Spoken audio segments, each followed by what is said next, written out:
Hi hello వచ్చేసింది VK movies సరికొత్త movie న్యూస్తో మీ ముందుకు. కుర్రపులి జూనియర్ ఎన్టీఆర్ జై లవకుశ సినిమా సెట్స్ మీదకి ఎక్కేసింది. ఇంకేముంది, కాక బయలుదేరింది. కుర్రపులి కాక ఇప్పుడు సెన్సేషన్ క్రియేట్ చేస్తుంది. అయితే తాజాగా జై లవకుశ చిత్రంలో జై పాత్ర మీద ఒక సెన్సేషన్ పిక్ ఒకటి సోషల్ మీడియా హల్చల్ చేస్తుంది.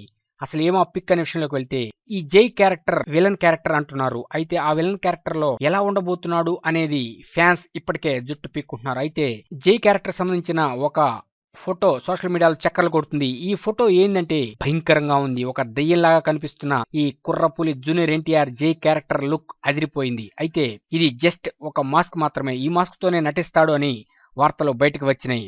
హాలీవుడ్ టెక్నీషియన్ వాన్ గార్ట్వెల్ రూపొందించిన మాస్క్ ఇది. ఎన్టీఆర్ త్రిపాత్రాభినయం చేస్తున్న జై లవకుశ సినిమాకి పనిచేస్తున్నాడు. ఇంకేముంది, ఇప్పటికే హైప్ క్రియేట్ అయిన ఈ లుక్ ఇంకా ఎన్ని సెన్సేషన్ క్రియేట్ చేస్తుందో జై లవకుశ చూద్దాం. కుర్రపులి జూనియర్ ఎన్టీఆర్ కి మరియు జై లవకుశ చిత్ర యూనిట్ కి శుభాకాంక్షలు. మీకు అనుక్షణ మూవీ అప్డేట్స్ ఇస్తున్న మా VK moves YouTube channel subscribe చేయండి, మమ్మల్ని ఎంకరేజ్ చేయండి. Thank you for subscribing VK moves YouTube channel.